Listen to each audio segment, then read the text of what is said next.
Bonjour à tous, c'est Jérémy, j'espère que vous allez bien. Il y a quelques années, on pensait que le vaccin de l'hépatite B était associé à un risque d'avoir la sclérose en plaques. Refaisons le point à ce sujet.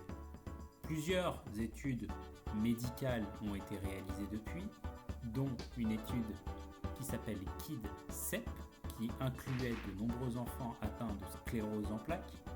Et il était conclu qu'il n'existe en fait aucune association entre le vaccin de l'hépatite B et la sclérose en plaques. Il existe en réalité un biais de confusion. Qu'est-ce que le biais de confusion? Prenons un exemple. Il existait à l'époque une association entre l'homme et le décès prématuré. C'est-à-dire qu'il y avait 2 à 3 fois plus de risques de décéder lorsque l'on était un homme comparé à une femme.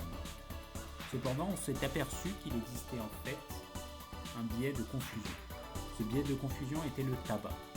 Les hommes fumaient beaucoup plus que les femmes, d'où l'existence d'un taux de décès beaucoup plus élevé chez l'homme. Le biais de confusion ici est le tabac.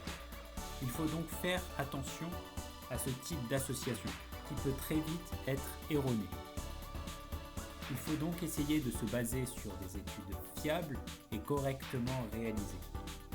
Je vous ferai dans une prochaine vidéo un point sur comment savoir si une étude est fiable ou non et une autre vidéo sur les vaccinations. Je vous dis à bientôt pour une nouvelle vidéo. Ciao ciao. Il existait à l'époque une association entre l'homme et le décès précoce et le décès prématuré. C'est-à-dire que l'homme avait 2 à 3 fois plus de risques de décéder plus rapidement comparé à une femme.